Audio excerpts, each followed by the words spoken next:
Welcome to the World of Eora, a news and lore podcast about the Pillars of Eternity games, as well as Obsidian Entertainment's upcoming release, AVOWED.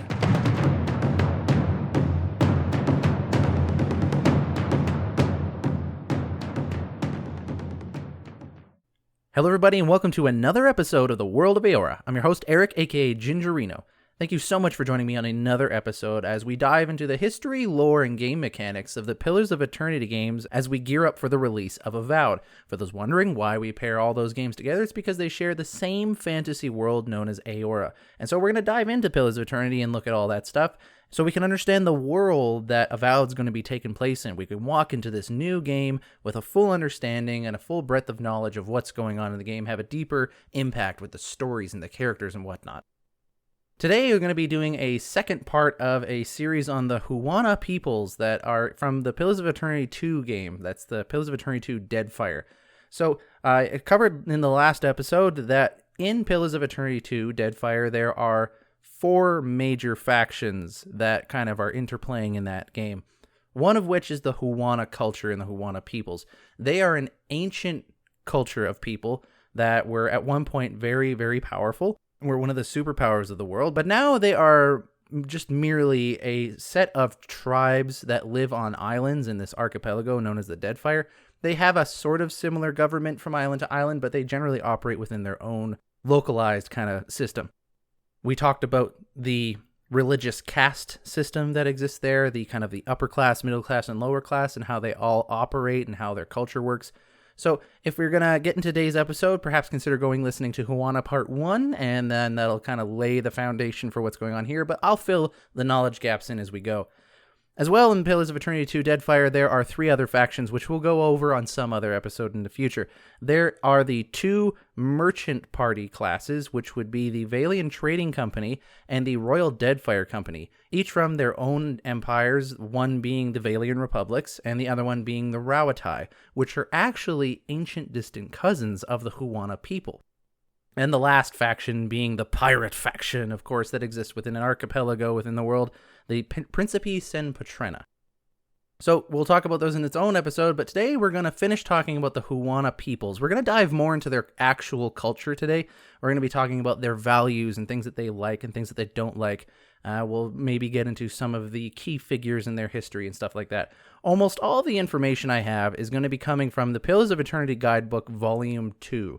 That's the actual written official lore from Obsidian Entertainment that goes with Pillars of Eternity 2. It's not about the game. It's not a strategy guide. It's just lore. So if you're a lore nerd like me, you can pick yourself up a copy on Amazon. It's published by Dark Horse. It's an excellent time if you're into this world or you just want to learn some more. So with that said, let's dive into today's lore. I'm curious. What exactly did you find there? Last we left off talking about the Huana peoples, we were talking about the major city that that is in the Deadfire archipelago that they all live in, which is the city of Neketaka. And I want to remind you and point out the difference between this major city within the Deadfire archipelago and the way the rest of the island tribes work, because there are some key differences within Neketaka that are different from how the rest of the Huana peoples work. How the Huana typically live, they have a series of virtues and ways of living, and it doesn't match how you live in the city of Neketaka. For example, if you're an island tribe and there's danger in the shores, you just travel inland to remain safe. If you have a business or something that you're trying to operate, you're trying to sell pelts or whatever you're doing, and the area doesn't have an abundant resource of that, you pick up your hut and you go somewhere else. But in a city like Neketaka, which is made out of stone and all that kind of stuff, it's solitary, it's stationed, it's where it is. You have to bring things to you. If there are dangers and troubles, you have to stay and defend. And there are walls, which is very counterintuitive to the people of the Huana. So here are some facets and traits of the Huana culture. First being fostering. Children are born within villages and are primarily raised by their birth parents, but it is the responsibility of the tribe to nurture and educate the young. Relatives may accept children into their household for learning vocations or deepening their understanding of folklore. Within the Mataru, that's the upper class of their caste system, the chieftain heir is responsible for fostering and training the most promising warriors, while the eldest priest prepares the minds of those designated to rule within years of careful instruction.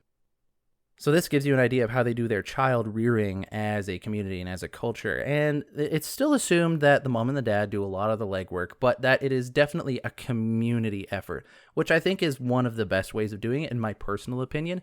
I know my wife and I, we had our first child 10 and a bit months ago, and we were completely blindsided by how difficult it is to expect just two people to do all of this work. I mean, yeah, we have family that we can rely on when we really need it, and they will be here in a pinch if there is ever an emergency, of course. But I think it's different in something like this, where the culture is that it's expected that the other relatives will come over. Like, they don't have to be asked to come over. It's just part of your role in societies to come and help nurture and educate these children, possibly even take them into your home to teach them a skill. So I think there's a massive difference between a culture like that and a culture like ours. Not saying ours is inferior anyways. There was some observations that were made as a new parent, and I really respect this kind of community way of raising a child. It's a lot more difficult as a parent because you have to let go of control. You have to have other people influencing your child's way of thinking and how they do stuff, and that can be a bit scary. But that also shows us as the players how the Huana people actually work, and why we can see that the tribes themselves are very close-knit because they all helped raise each other. They all know each other intimately like family. Another facet to the Huana culture is the idea of nomadism. So that is like nomads, moving around and that kind of stuff. And I've already kind of touched on this a little bit. But this comes from millennia of island living, and that has made them, as the book here calls it, transient and immobile culture. What they tend to do is that whether they rely on hunting and gathering, if a resource in an area have diminished, the tribe will pick up and move to a different side of the island that they are living on.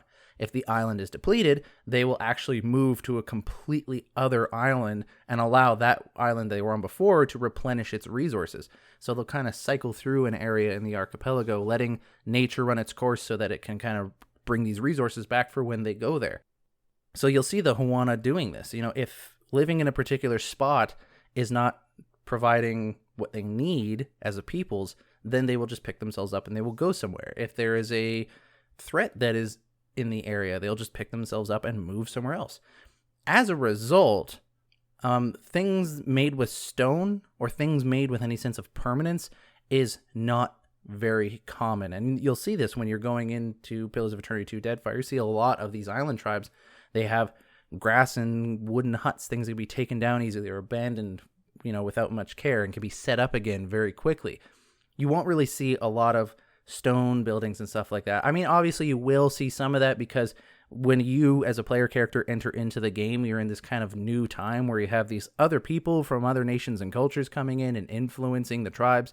But large in part, for millennia anyways, this is how the Huana lived. You didn't really have stuff like that. Concepts like walls or fortresses are viewed with confusion and disdain, often serving as impediments to the beach or casual freedom of movement. That's a quote from the actual book itself. So even the idea of walls is why would you have walls? A, it just gets in the way, and B, why you can't take it down. You build a stone wall, you can't take it down. It's there forever. It takes so much work to build. Why not just put up a wooden hut thing that you can take down really quickly, or you can get rid of, or you can reuse into something else? To them, it doesn't make sense. It's confusing. And people often view it, like it says here, with disdain. That's stupid, or that's wrong, or you shouldn't be doing that. The need to pack lightly has deeply impacted the Huana's treatment of land ownership and worldly possessions. Heavy or non-essential goods are luxuries reserved for the Mataru, which again are the upper class of their caste system, while the Kuwaru, which are the middle class of the caste system, are expected to keep only their tools. And the Raparu, which is the lowest class in this caste system, are made to transport food and building materials. In this quality, the contrast between tribal living and the great city of Neketaka is obvious. Permanent settlements forge a reliance on goods imported to the island and influence of outside economies, leaving the Huana more vulnerable to food shortages as well as the political maneuverings of the trading companies. So you already see two major ways in which the city living in Neketaka versus the island living of the rest of the Huana are different. One, with fostering children, you might not have that same sense of community in the city of Neketaka. I mean, you might, but there's a lot more striving to survive. There's a lot more I need to take care of me on my own, right? Because there are food shortages. And who are you going to feed first when you have enough food for you, your wife, and your child? Are you going to feed your child, or are you going to feed your neighbor? Right? Like, what are most people going to do? You see how that kind of goes? Versus when you're out in the island, everyone's taking care of each other. Partly because you're really relying on everyone staying alive to make sure everyone else stays alive. You need these people to live on these islands. Whereas in Neketaka, there's kind of this idea that you probably could do it on your own. Obviously, the Raparu probably have a little bit more of those old sensibilities, living in the poor part of the city, very much needing to rely on each other to survive. But whether or not they're actually doing that, you can kind of see when you play the game. And there are other parts about being nomadic that affect this culture as well. One thing that we might not consider when just sitting down to think about it initially is the idea of written records, right? So would you carry a library around with you on your back? No, probably not, because that's going to add up really quickly. It's going to become very heavy. And is it something that you can actually use other than holding on to the knowledge? No. I mean, you want to hold on to knowledge, but what else can you do? Well, you tell stories, like with oral cultures. You tell stories, you write myths, you have songs. Those are the kind of things that nomadic cultures would do. And so the Huana don't really have a ton of written records. They do keep track of seasons and they observe the migration of animals and things like that. So they do have written records, but they're not carrying around the Alexandrian library on their back. So don't expect a lot of tomes of knowledge about the island living for the past 50 years or anything like that. It's just not going to happen. These different ways of living have led to complications for the Huana as well, with the introduction of the Valian Trading Company and the Royal Deadfire Company, as well as the pirate faction, the Principi Sen Patrena, because they have different ways of living. And not only are those ways of living possibly contradictory to the Huana or threatening to the Huana, it also might be attractive to other types. So Raparu individuals, people in the lower class of this caste system, might look at these other societies and think, oh, that actually looks like it's a lot better for me. But people in the Mataru class, they'll obviously look at this as threatening. And so we have this kind of like conflicting ideas going on. But besides just the political ideologies, you also have like ways of approaching the world, like what the natural resources of the world mean to my culture and my people versus others. So, for example, Luminous Adra. Luminous Adra is a resource within this game's world that is very, very important. It's like regular Adra, but super shiny and way better. If you don't know what Adra is, I did an entire episode on Adra, the soul, and the reincarnation cycle that exists within this world. But in short, Adra is essentially this very special, kind of like semi-precious gemstone, and it conducts soul essence. That is, the stuff that your soul is made of transmits through Adra very well. I wanted to do my regular souls made of essence and bodies made of carbon thing, but someone on Discord pointed out to me recently that I do say that a lot. I mean, I do say that a lot. Oh man. But yeah, so that's what Adra does, is it conducts soul energy. And so it's used a lot in animancy, which is the science of souls. It's soul study stuff, you know? So it's taking souls and actually studying it on an academic level. So this Adra stuff is very important in this world because it's very closely tied to the lore and the metaphysics of how the soul works and how the mechanics of the soul work, because you can use Adra in laboratory settings to actually perform these experiments. Luminous Adra is essentially regular Adra, but far more effective, far more effective, and it can only currently be found in the Deadfire archipelago. So it makes sense that the Royal Deadfire Company and the Valian Trading Company in particular would come to the Deadfire archipelago in the hopes that they can mine this resource and take it for themselves. But to the Huana, this isn't something to take for yourselves and buy and trade and sell and like make a name for yourself. You know, it's something that's part of the land. It's something that's sacred. You know, they don't want you to just take all of it away and then sell it. I'm sure they use it, obviously. They use Luminous Adra for their own reasons. And this has led to some conflicts between the Huana peoples and the Valian Trading Company about who should own this stuff, who has the rights to mine it, and what's the right thing to do with this resource. That's because the Huana people, they have their own set of values and stuff in the world that are important to them. And thankfully, the book here that I'm reading from actually lines it out pretty well of the virtues and vices. So things that the Huana people value and things that they think are abhorrent. So here are the virtues of a Huana person, at least the culture that they're raised in. Honesty, bravery, strength of soul, utility, and self-sacrifice. So honesty and bravery, we know what those are. Honesty is being truthful. Bravery is, I guess just standing up in the face of scary things, being brave. Strength of soul is tied to the world. It's not just about having oh man, what a strong-willed person you are. Literally the strength of your soul. Because as souls in this world go through the cycle of reincarnation, they get a little bit weaker and a little bit weaker. It's really wearing and tearing on your soul, having to constantly die and be reborn again, that kind of thing. Which is I'm really overviewing the lore there, but that's kind of what's going on. So a strength of your soul would mean how strong is it after going through all these cycles. Utility, which would be kind of like pragmatism, I guess, but like what function does this thing serve? It's important to have something that works and is useful. And that makes sense if you're a nomadic culture living off the land. And lastly is self-sacrifice. And that makes sense with a lot of stuff that we see too, especially the caste system. In particular, the lower class of people, the Raparu, they're expected to starve to death if there is a season of, there's like a drought or famine. Like if there's no food for the entirety of the Huana peoples, somebody's going to die. It is expected that people in the lower class will accept their fate and die of starvation because, someone has to die. And as long as we know who it's going to be, then we can react accordingly. That's their culture. That's how they do stuff. So self-sacrifice is important. The vices of a Huana person, there's only 3, are indecisiveness, laziness, and selfishness. And this makes a lot of sense. Indecisiveness. I mean, when you're living off the land, when every day is, well, maybe not a struggle to survive, but, it's harder living, being indecisive is a really, really negative trait to have. It's going to lead to a lot of problems. I do, personally, a lot of outdoor leadership skill training. I've been involved in programs, and I have also taught programs in outdoor leadership. And most people think that when I teach outdoor leadership and survival to people, that it's about learning how to start a fire with these materials or learning how to do first aid when someone has a broken leg and stuff like that, which you do have to do. You got to learn those skills to be an effective leader out in the woods when you're leading groups and stuff like that. But the thing that we actually try to teach most is a level of competency when it comes to decision making.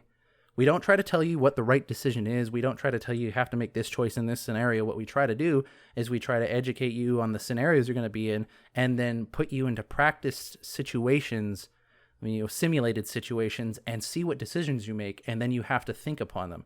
And we really, really try as hard as we can to get that idea of decision-making skills inside of you. Because when you're a leader, and even if you're not a leader, even if you're just part of a group as a follower, being decisive matters. It's the difference between make it or break it, Laziness, that also makes sense as well. Everyone's working together, just like the child rearing thing. We see all the kids are, being raised by the parents, but they're being raised by the community. So if you're being lazy, that means you're not playing your part. Everyone has a part to play in this island living to make sure we all survive and thrive. If someone's not pulling their weight, the entirety of the tribe will suffer as a result. And lastly, selfishness. And this is countered to the self-sacrifice, which is a virtue by these people. Selfishness is looked at as a vice. It's something that you are serving yourself more than the group. And that is a big threat, because if you start taking more food for yourself and some of the Raparu people have to die as a result, and it comes to light that, you actually could have given food away to some of the Raparu. Not only is this really tragic because a person has died and they would actually mourn them. It's not like they hated the Raparu. This is just the way they live. Also, remember, utility is one of the virtues of the people, and now one of the Raparu is dead. We now have one less person to help things out, so now everyone has to work harder, possibly put themselves at risk, because you wanted a little bit more food and you didn't need it. So these are vices, according to the Huana people. These are the things that they would actively fight against. And so there we have some cultural influences of the Huana people. We have things like how they raise their children and how they live on the lands and move about, as well as their virtues and vices. That's a really core integral part of their culture. Like, that is how they express their culture. But where do some of these things come from? What are the myths and legends and foundations of the Huana that make them who they are? We'll dive into some of that right away. Right fetching feathers, lass. That was Isilmir. She likes your feathers. So the Huana people, just like any culture, they have myths and legends, and they have things about their culture that are very tied to who they are, and these stories are important to reinforce the values they have and the narratives they had within their culture to make the kind of citizens that they want to make. This is normal for any culture. And so a lot of these myths and legends and tales are important to the people of the Huana tribes. So some of the myths that we can talk about here are myths of things like the city of Ukaizo, which is their like lost Atlantis type of thing. It's their mega city that apparently they had in their ancient society that had great technological advances, and they lived in perfect harmony, blah, blah, blah, blah, blah, but that city was lost to time. And so there are the myths of the Ukaizo city that shape their culture.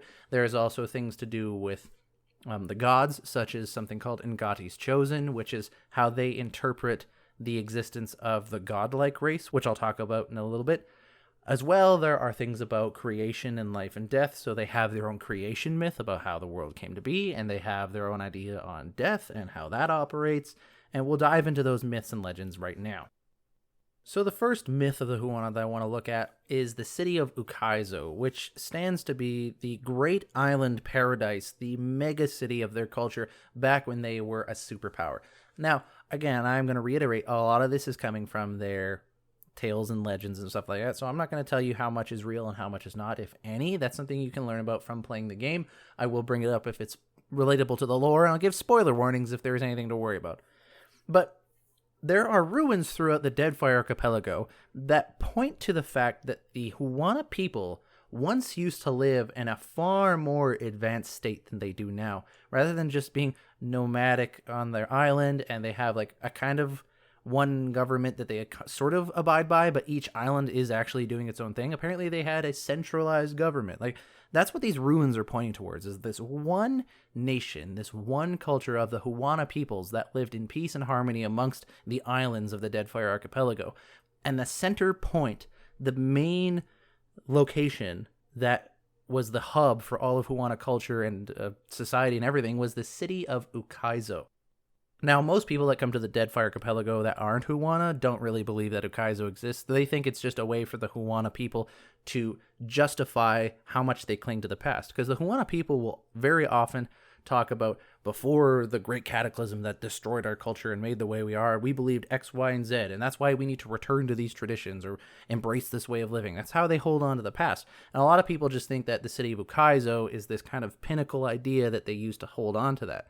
But the Huana people don't look at it as a myth that doesn't exist. They look at it as something that is actually real. They think that the city of Ukaizo either did exist or still does exist and is just hidden away. And they talk about Ukaizo in such a way to like get back to their former glory as a way, or to let go of the things that are holding them back now to embrace what made them so great in the past. The next cultural narrative or myth that exists within the Huana people are something called Ngati's Chosen. And in order to tell you what Ngati's Chosen is, I have to first tell you about the godlike race and also tell you about Ngati, who that is. The godlike are one of the main races in the games of Pillars of Eternity. So you got humans, elves, and dwarves. Those are the three main fantasy races that we're used to seeing in books and movies and games. As well, we have two unique races that exist in this world called the AVOWEDs, which are actually what most of the Huana peoples are. And then there's Orlans, little hairy creatures with really big ears, and they're a little bit feisty. But, you know, in general. Anyways, the last one of them is a race of people called the godlike. And they're not a normal race in the sense of, you know, two godlikes don't procreate and create another godlike. A godlike person is born from a regular set of parents. So human parents could give birth to a godlike.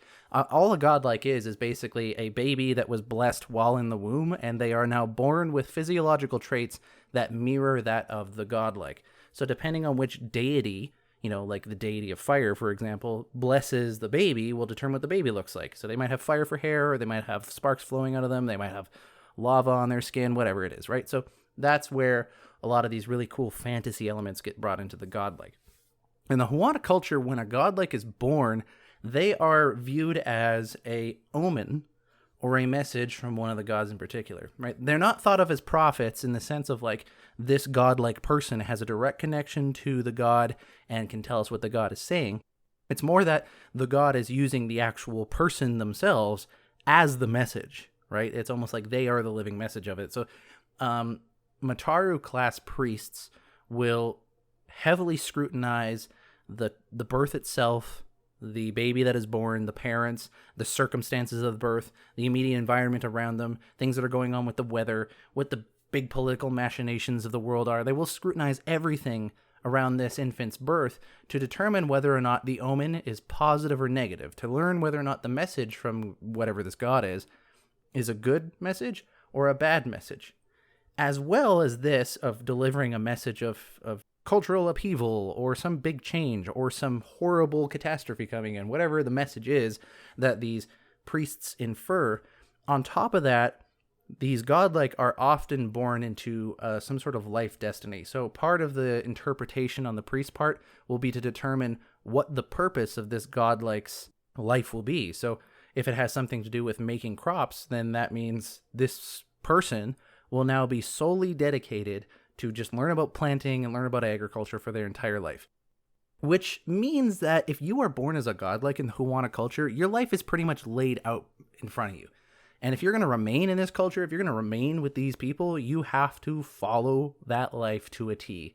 Or otherwise, you're basically rejecting the culture around you. And, well, sorry for you, if you live in this time and place, you're not really going to get out of the Deadfire archipelago that easy anywhere else. So your life is pretty much not your own. And these godlike can be from any of the 11 gods that exist within the world. But there is one particular god that they want to pay attention to more than any other. And that is their deity known as Ngati. Ngati is one of the names for a god that I've talked about before, Andra. Andra being goddess of the moon and of forgetfulness and of the ocean, which comes as no surprise that these island-dwelling people would really worship and pay attention to Ngati, goddess of the ocean. So whenever a godlike is born that is clearly related to Ngati or / Andra, they really, really, really pay attention to it. They are like, the godlike are like kind of chief people already to begin with, like they're very important. And then people who are born as these ocean godlikes or these marine godlikes, they're even more important. Like they're uber important. So they'll be scrutinized by probably many Mataru priests, and they will be their life will be so controlled that there will be no room for anything else other than the life that is destined for them. Traits of Ngati's chosen person is they will be born with scaly skin. They'll probably have fish-like markings on their body, bioluminescent lamps, or other marine qualities about them. Takehu, one of the companions in the game, he actually has what looks like anemones for hair. Very fish-like body. You can actually see the scales in his portrait that's drawn. These people, these Ngati's chosen, they're heavily scrutinized for a couple of reasons. One, that the Huana really, really, really worship Ngati. The second being that Ngati is very tied to their survival because she's goddess of the ocean, which is something that really, really affects whether or not they're going to live or die and how well that their year is going to be, etc., etc. So they pay attention to Ngati the most for that reason, because it's also just practical. As well, though, Ngati is kind of viewed as a trickster god by these people, and so trying to discern the truth of what the omen is difficult, and so they get a lot of people to pay attention to it. The next myth or legend within the Huana culture is their creation myth, and it's called Amira's Egg.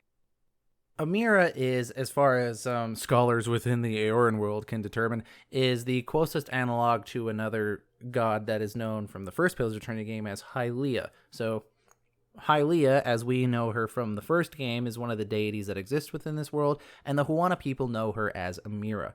Amira's Egg is the story of the creation myth, and here's kind of roughly how it goes. So before any of this, the universe, existed, essentially the gods, which are called the great beasts in the void, they existed like you and I or any other animal does. They lived in their own world and they were doing their own thing. And Amira is basically a giant bird, and she's so big that her one feather on her is as big as any one of the islands in the Deadfire archipelago. Her beak is taller than any mountain that could ever exist. Mythical stuff like that. Anyways, another great bird from beyond even their realm flies in and is very tired, and so Amira gives him a place to stay.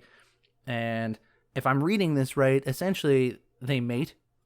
And so Amira becomes pregnant with an egg. This dude takes off and gives her a feather, which possesses all the colors of creation, which lines up with Amira being the goddess of creation and of color and song and all that. But anyways, Amira, this heavenly beast, if you will, that is a bird, lays the egg, and before the egg even lands on the ground or her pillow or whatever it was, the egg cracks open, and from the egg comes light and physical form. So eventually our universe, or I guess the Eoran universe, comes out of this egg. And all of the other beasts, all the other gods that are existing within this realm, they scatter to get away from this egg as the universe itself comes into existence. So now, like, here's the thing is that, like, this universe coming out of this egg has kind of caused a little bit of an upset with the other gods because it's taking up a lot of real estate in their area. But Amira has motherly intentions with it because it's her egg, it's her baby, right? And so the universe is kind of her, so she protects it from the other gods, which actually lines up with a lot of other legends from other cultures within this universe because a lot of the other gods are looked at as violent and shedding blood and hating one another and causing war. And Hylia, otherwise known as Amira, is often looked at as kind of the good god and is always trying to find non-violent ways to situations. And not that she's not willing to resort to violence to protect her young, I guess. But so like it's consistent in this culture as well. So that's the story, the creation myth within the Huana peoples of this heavenly mythical bird mates with another heavenly mythical bird. The egg is hatched, and from that egg births the entire universe. And Amira, this giant bird, protects the universe from other gods that would intend it harm, stuff like that.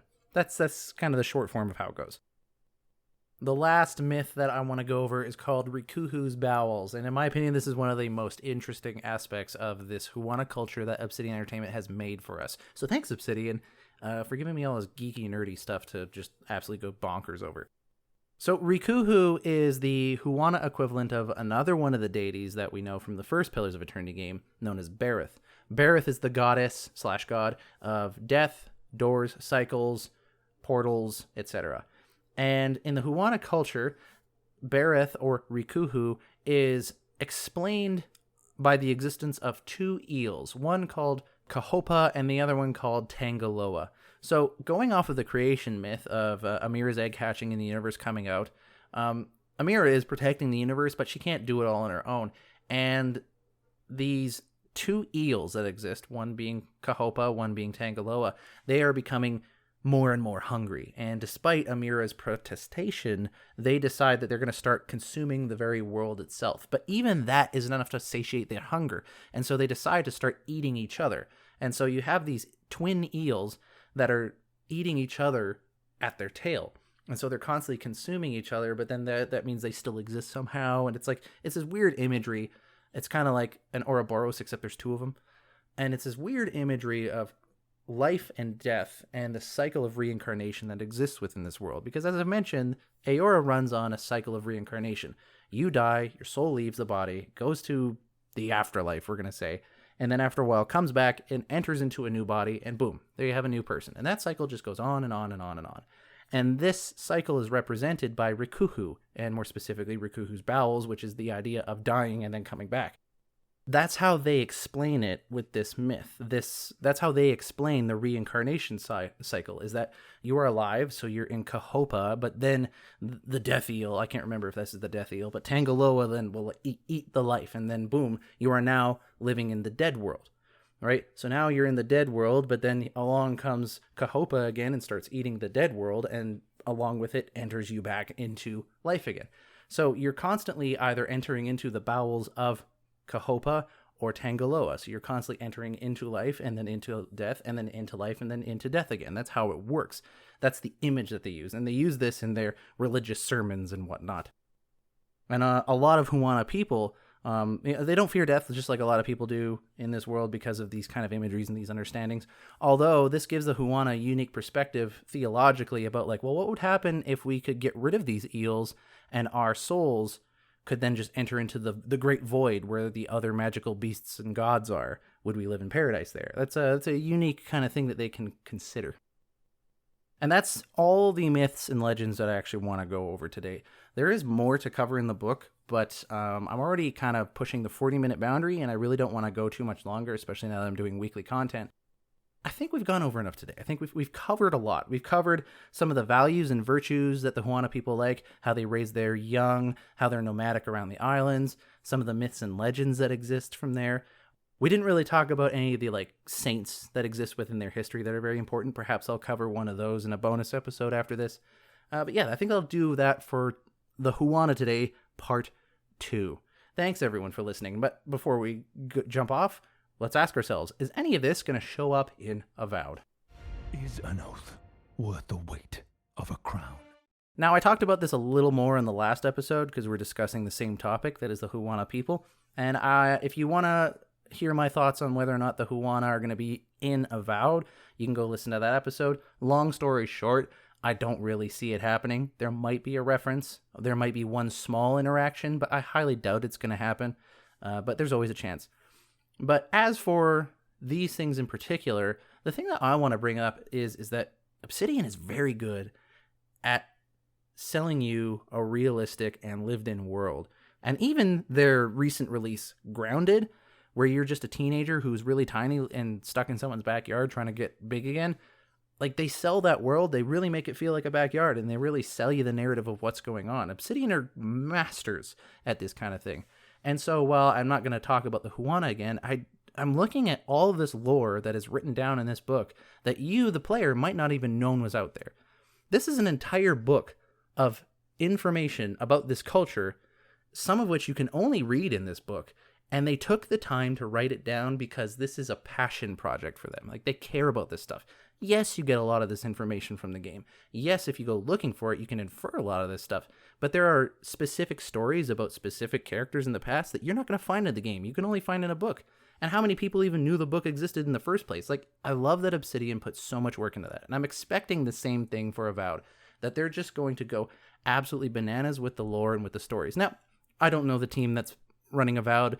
It may be a completely different team from the Pillars of Eternity project, but I still expect that they're going to stick with that Obsidian masterclass writing. Whether or not they put a lore book out, I'm not trying to say. I trust that they are going to have compelling characters and compelling culture, and they're going to really sell that world to us as they often do, at least in my opinion.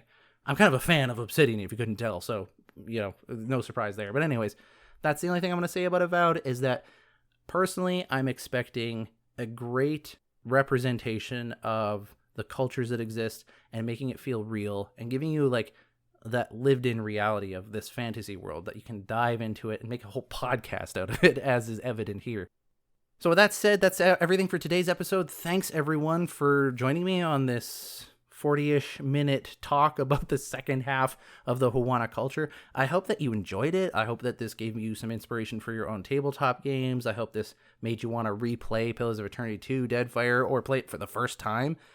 If you are going to play it for the first time, or if you have played it before and you want to talk about something that I missed, or talk about something related to that I didn't quite cover as much, or an error I made, you can email me, worldofeora@gmail.com, or you can follow me on Twitter @worldofeora. I usually just post updates of when episodes are out, but if anything else Eora related comes up, I'll obviously post it there as well. And I like having conversations about this stuff, so if you have questions about the world, about the show, and about any of this stuff, send me an email, even criticisms. I love getting that stuff. So look forward to hearing from some of you. Thanks everyone for listening to today's episode about the other half of the Huana culture. Dived into their virtues and vices and looked at their myths and legends. It was a lot of fun. I enjoyed this. I hope you enjoyed this. I'm going to end the episode now. I've been your host, Eric, aka Gingerino, and I'll catch you guys next time.